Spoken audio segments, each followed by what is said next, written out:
The contents of this podcast is for informational purposes only and should not be considered as medical advice.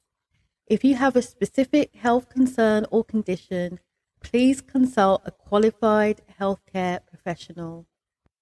For more details, check out herguru.uk/disclaimers. Have you ever found yourself walking on eggshells around someone in your life, absolutely dreading every conversation for fear it sets off a volcano? How can we tread these volatile paths without causing an eruption? Hello everyone, and welcome to ABGW podcast, amazing, brilliant, gorgeous, wonderful, where we redefine trauma recovery from struggle to strength.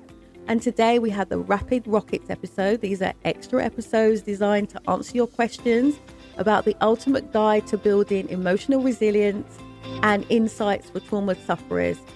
Now, the thing is with these episodes, they're all about helping you take actionable steps right now so that you're working smarter and definitely not harder. Today's episode is more than just a conversation. It's about those stepping stones that will lead you towards a life filled with empowerment and healing. And if you're ready to take and embrace those things, that's fine. Stick around. But if you're not, that's okay, because it's all about you taking your recovery the way that you want to. For those sticking around, let's explore how we can turn struggles into strengths. As before, most of these questions are from where you guys have reached out to us on Facebook and Instagram. Some are private messages that have been left. But the thing is, what we've tried to do is include stuff so that you can take action right now. So let's dive straight in without any further ado. This episode of ABGW is brought to you by Her Guru, exploring the potential within. Her Guru provides both physical and mental fitness coaching. You can find out more details at herguru.uk. How can I effectively communicate with difficult people? Okay, so one of the most effective ways, I think, to deal with these people, if I can put it that way, is to give them, the benefit of the doubt. You know what it's like when you're trying to understand why they're acting with what you perceive as being difficult. Just remember that you can be difficult too. So if you start from that place of trying to understand, you're starting from the right place. And I wonder if it could be that maybe they're having a bad day or there's some other issue in their life. So I would invite you to continue remaining calm and kind. And even if they are being difficult, just allowing yourself to afford them the patience that you would want for yourself. Because to me, that will be appreciated by the other person, even if not right then at that moment. But when they have time to reflect, it will be easier for them to understand where you're coming from.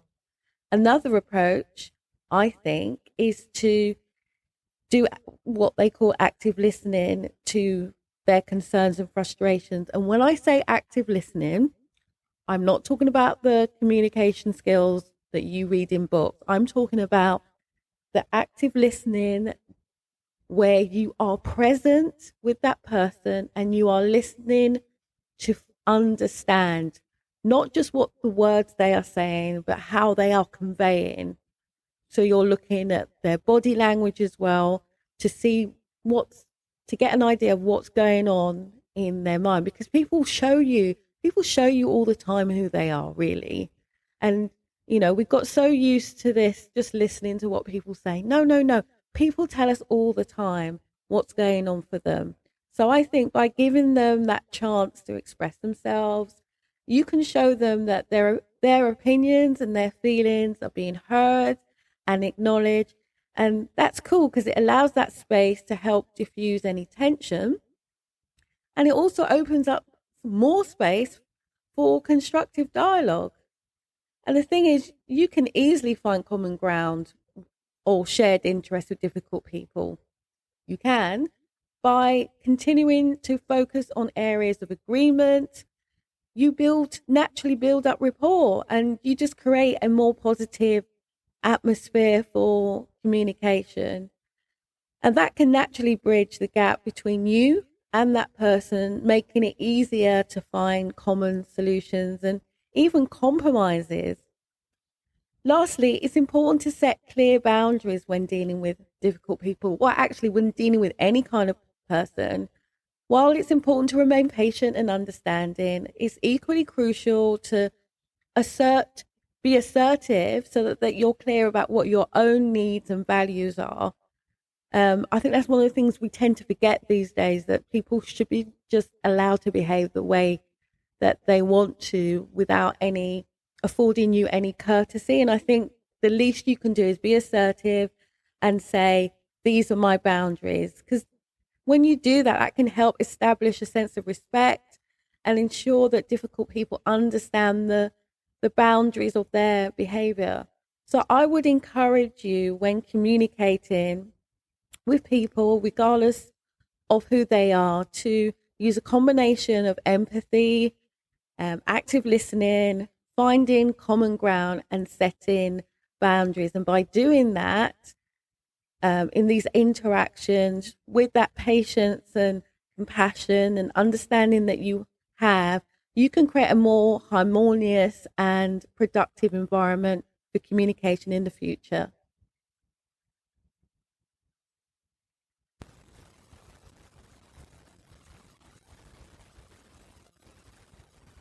What should I focus on when dealing with a difficult family member? The dreaded family events.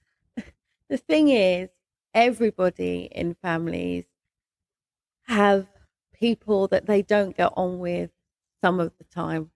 And if you have a family anything like mine, that is most of the time.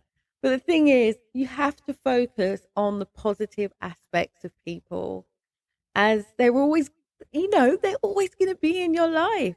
So try to develop that positive relationship, even if they're being difficult. People always have some good qualities. So spend time focusing and enhancing those positive aspects.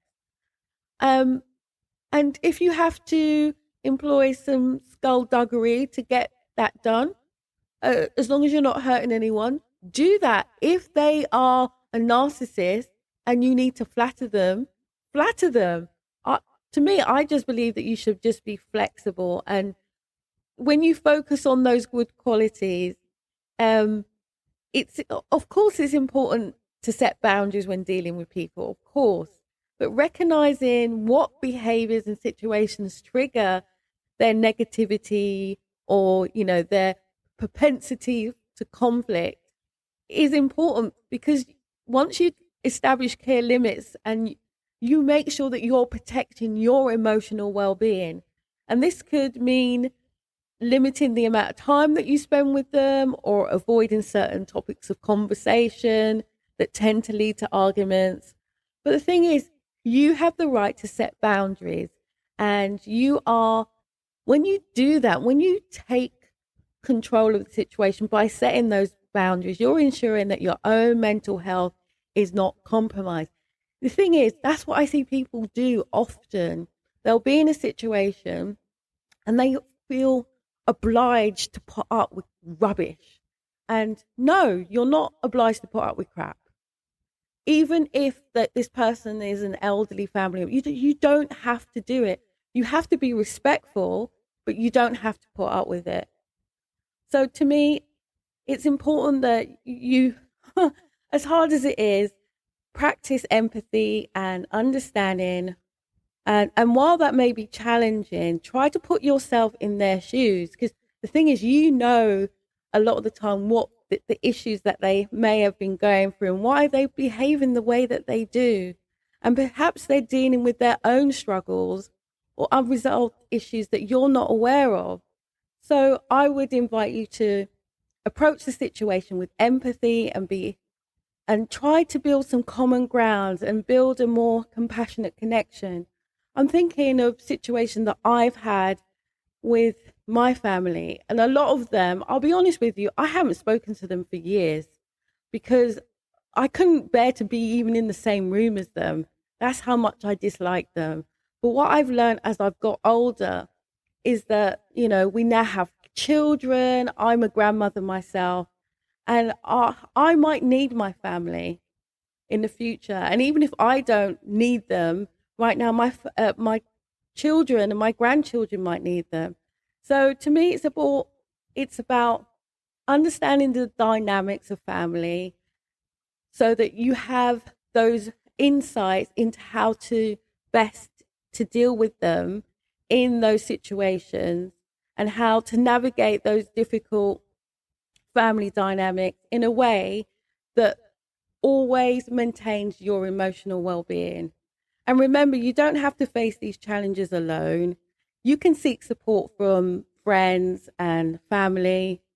And like I said, it's always important to set boundaries when dealing with difficult family members or anyone. Just recognize your own limits. Don't be, don't be afraid to say, this is what I can cope with and this is what I'm going to do. Don't let other people tell you what your level of tolerance is. You decide what your level of tolerance is. Communicate those boundaries assertively but respectfully, making it known that you expect to be treated with respect and with kindness. And the thing is, by setting those boundaries, you're taking control of the situation and you're coming from a position of authority in your own life by protecting your own mental well-being. And the other aspect to consider is that when you practice empathy and understanding, you're putting yourself in that person's shoes and trying to understand the underlying reasons for their behavior.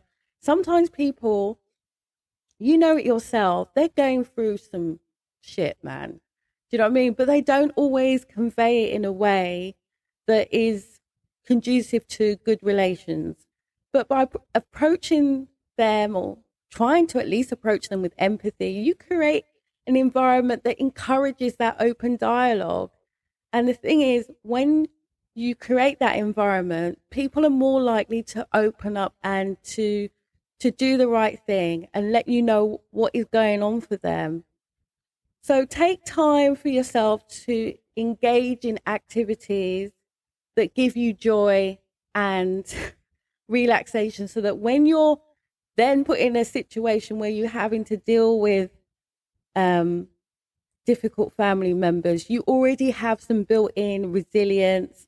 But always remember to take care of your own mental and emotional well-being, because it's crucial for maintaining a healthy perspective when dealing with difficult family dynamics.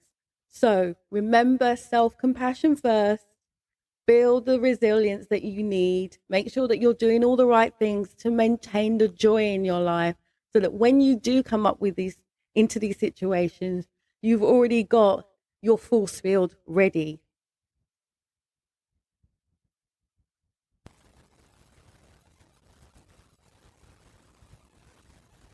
How can I avoid escalating situations with difficult people?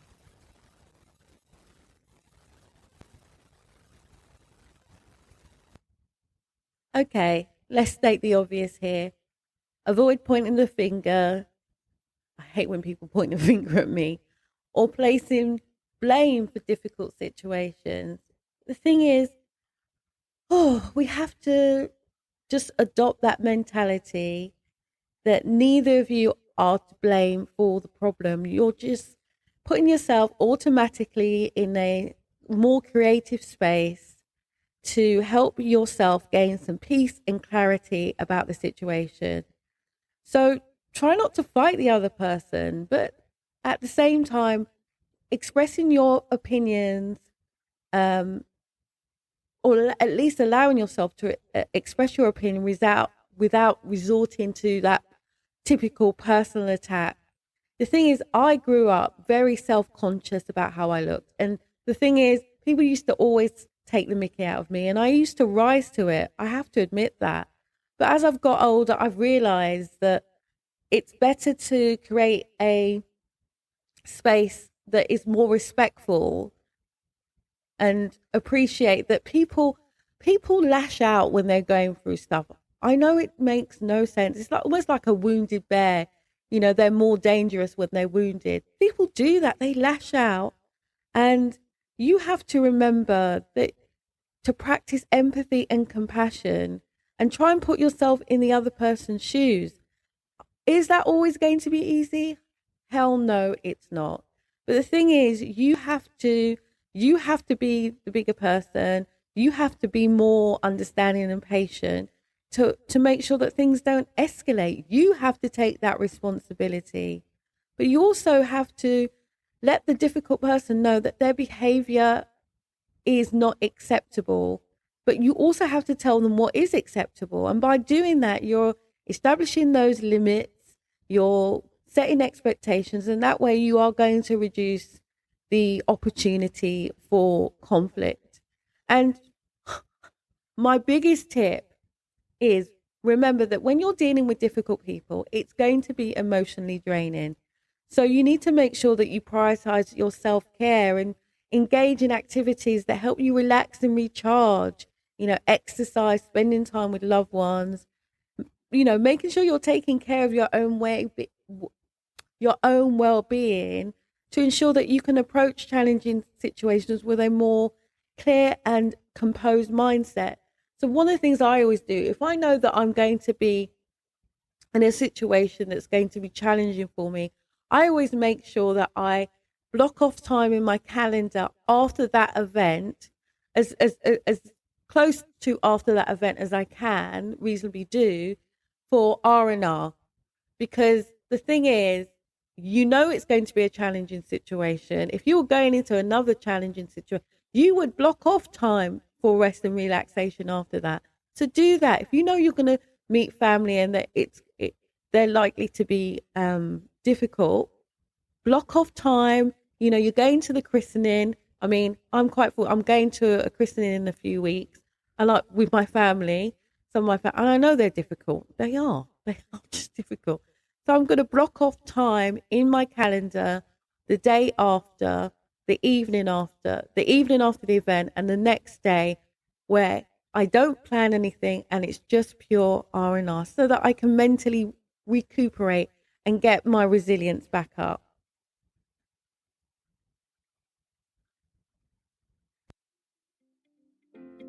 Amazing, brilliant, gorgeous, wonderful. Helping women just like you who are unhappy, perhaps even with your supposedly quote unquote good life. This is a mum and daughter duo, not pulling any punches as we explore trauma recovery and ideas for building resilience. So you work smarter and definitely not harder to create a transformational life, a life you love more often than not.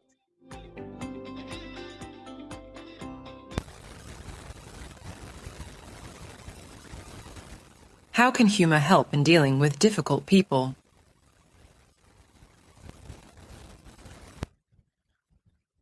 Do you know something? To me, humour is the most disarming tool that we have in our toolbox for dealing with difficult people.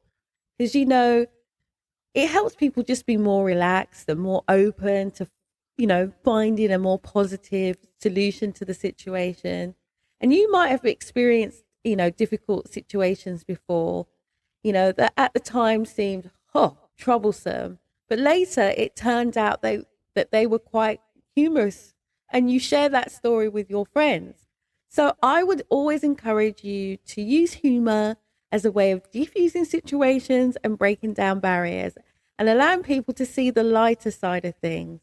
Of course, when we're dealing with difficult people, injecting that dose of humor can shift the dynamic in such a cool way from confrontation to collaboration. I think of people that I've dealt with in the past who I deemed were difficult. And the thing is, I've said to myself, how can I inject humor into this? What are some of the things that I know they like or they love? And I've used that, to segue into the humor.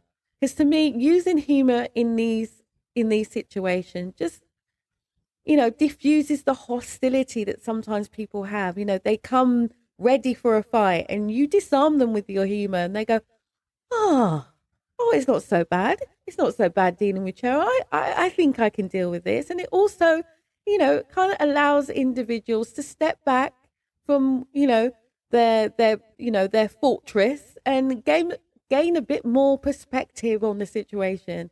And then that way they realize that everything doesn't need to be taken so seriously. And the thing is, you know how it is. Humor creates that common ground, making it easier to find common solutions and working towards a resolution that benefits everyone. And it's such a powerful tool for building rapport and establish connection with difficult people. I remember situations in the past where I've been at work and there have been issues between teams. And, I've just sat down with someone and I've listened to them and been able to explain the situation from their point of view. And that's helped to break down those walls and create a more positive and productive environment for us to solve problems in. And many of those people have later become friends, and it's just, to me, it's just such a cool way of taking the angst that sometimes people have, but oftentimes they don't even know why they have it. And then just using humor as a way to segue in, just find that, easy path in. And that way, humor can allow you to be that, you can use humor as a valuable asset for dealing with those difficult people. Because what are you doing? You're easing the tension, you're diffusing hostility, and you're building rapport. And by finding that funny side of the situation, you can navigate treacherous waters and, gain potentially more common ground with greater ease. So the next time that you're dealing with someone who's, who you may perceive as difficult, don't be afraid to bring some laughter to the mix and mix it up a little.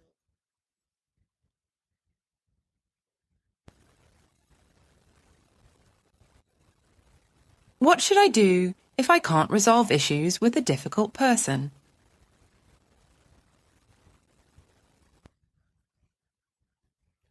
So I always say to people, focus on what you can change in the situation.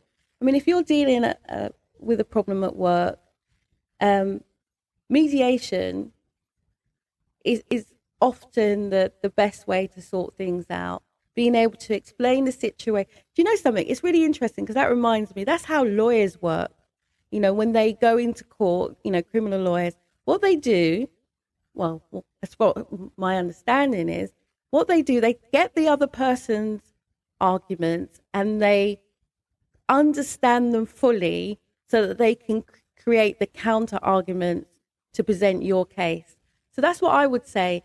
Try and see it from the other person's point of view, what the issue is, understand it from their point of view, so that when you go into mediation, you already have a true understanding of what's going on for them. And that way you can mitigate a lot of the issues that way.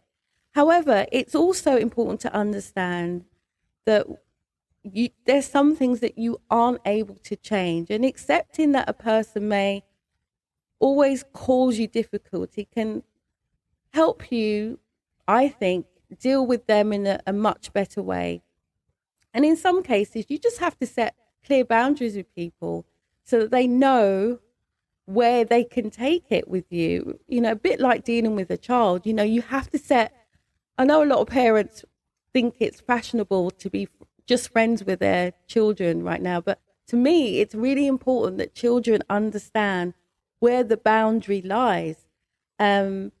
And it's the same with difficult people. I suppose you just have to treat them in some respects like children and set those boundaries. But the thing is, when you do that, I think you avoid all those unnecessary conversations that you have to have with people. So try your best to understand where they're coming from. But by focusing on what you can control, you protect your well-being and you can maintain a productive, work environment. Another strategy is to just practice empathy and try to understand the perspective of those dealing with those people. Sometimes people behave in the most challenging ways. I mean, I've seen people do some really strange things because they're going through some personal struggle or trying to deal with personal past experiences. But I would invite you to try and see things from their point of view. People have gone through some trauma, man. And if you can gain an insight into their behavior and find more effective ways of dealing with them, that doesn't mean that you have to condone or accept their negative actions. No, no, no. I'm saying come with it from a compassionate mindset. And the thing is, if all else fails and the situation does become unbearable, then you need to take it higher. You need to get external help. And that could involve talking to a supervisor or your HR representative or seeking professional help from a therapist or mediator. Because at the end of the day, potential solutions to help you navigate these difficult people around you need to be found. And remember, it's important to prioritize, number one, your own well-being and mental health. Cheryl says, number one thing is your mental health. So seek assistance in a proactive way to make sure that you're in a healthy work and personal environment. Like I said, your mental health comes first.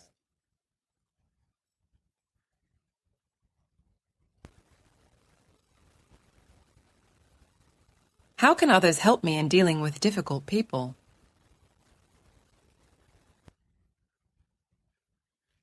You might find someone who has gone through a similar situation. Ask them how they handle that problem. I think people sometimes try and I've been guilty of it myself. We try and reinvent the wheel. The thing is, just by asking someone else how they handle that problem, they may be able to show you exactly how to take a different approach from the one that you've been taking. The thing is, you never know what valuable advice someone else may be able to give you. Another way other people can help you deal with difficult people is by providing you that emotional support. Because sometimes simply having just someone else to talk to and vent your frustrations can make the world of difference.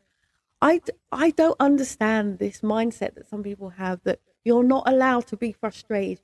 You are allowed to be frustrated. It's about what you do with that frustration, I think, so that it's not, pent up inside you all the time. You have to be able to vent it. You have to be able to let off steam in a controlled way, a bit like a pressure cooker, so it doesn't build up. And the thing is, they can provide a listening ear and offer words of encouragement and empathy, which is going to help you feel validated and understood. A lot of the time when conflict arises, it's because people don't feel understood. And I would invite you to help people feel understood, because that way you're in a better position to deal with any issues that may arise, and for them and for you. And the thing is, they may be able to offer you a fresh perspective on the situation, helping you to see things from a different angle, a different perspective. And when you do that, alternative solutions, they just pop into your head. If you're you're looking at it from a different perspective. Of course, you can seek professional help where you think it might be beneficial to you. But the other thing that you might want to think about is allowing yourself to learn from these experiences. Allow them to help teach you more effective communication techniques and help you develop healthier boundaries. So what I would say to you is speak to someone. Their expertise, their support will help you find constructive ways of managing the interactions that you may have with difficult people, minimizing that stress and promoting self-growth. Of course, you need to practice self-care. That is absolutely essential when with dealing with difficult people. Take care of your physical, your mental, your emotional, and your spiritual well-being so that you build up the resilience and maintain that positive mindset. Come on now, you need to engage. I'm telling you, Cheryl's telling you now, you need to make sure that you are engaging in activities that bring you joy and relaxation. You're not just running from meeting to meeting, running from work to pick up the kids or do the laundry. You need to create space in your life so that you can have joy and relaxation, whether that's exercising, meditating, spending time with your loved ones, going for walks, just doing things that you love so that you have the strength, that inner fortitude, so that you can set boundaries, you can prioritize your self-care, and you can empower yourself to assertively protect your well-being, ensuring that you have the energy and that emotional capacity to deal with challenging individuals in a way that's effective and mean that you can live with what your actions in the days and weeks ahead.